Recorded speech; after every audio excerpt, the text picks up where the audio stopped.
তো সন্ধ্যাবেলা আমরা সবাই মিলে রেডি হয়ে বেরিয়ে গেছিলাম।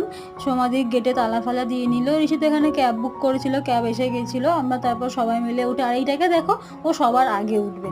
যাই হোক, তারপর আমরা সবাই মিলে চলে গেছিলাম মেলায়। আমাদের এখানে রথের মেলা হয় মুকুন্দপুরে। তোমরা নিশ্চয়ই আমার ভিডিও আগের থেকে দেখে থাকলে জানবে। আমরা আগের বছরও এই মেলাটায় গেছিলাম, তখন সোনু অনেক ছোট ছিল।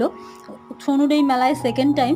তো মেলায় এত কাদা ছিল, যেহেতু তার কিছুক্ষণ আগেই বৃষ্টি হয়েছিল প্রচণ্ড। তাও আমরা একটু সাইড দিয়ে ঘুরছিলাম, একটু বালি বালি মাটিগুলো ছিল তো, তাই জন্য খুব একটা সমস্যা হয়নি। আমরা গিয়ে সত্যি কথা বলতে কিচ্ছু খাইনি। খেয়েছিলাম একটা ব্লু লেগেন্স, আর তারপরে খেয়েছিলাম হচ্ছে ফুচকা, ব্যাস এইটুকুই যা। আর আমরা কিচ্ছু খাইনি। তারপর রথ দেখে, রথ একটু টেনে, টানতে তো পারিনি, যত এইটুকু শুধু তার যা ধরেছি। তারপর আমরা আবার একটা ক্যাব বুক করে বাড়ি চলে আসি। বাড়িতে এসে সবাই খুব টায়ার্ড হয়ে গেছিলাম, কারণ আগের দিন ঘুমাতে অনেক লেট হয়ে গেছিলো আমাদের। তারপর সোনুকে ওর বাবা মেলা দিয়ে একটা খেলনা কিনে দিয়েছিল, ওটা নিয়েই খেলছিল। আজকের জন্য টাটা।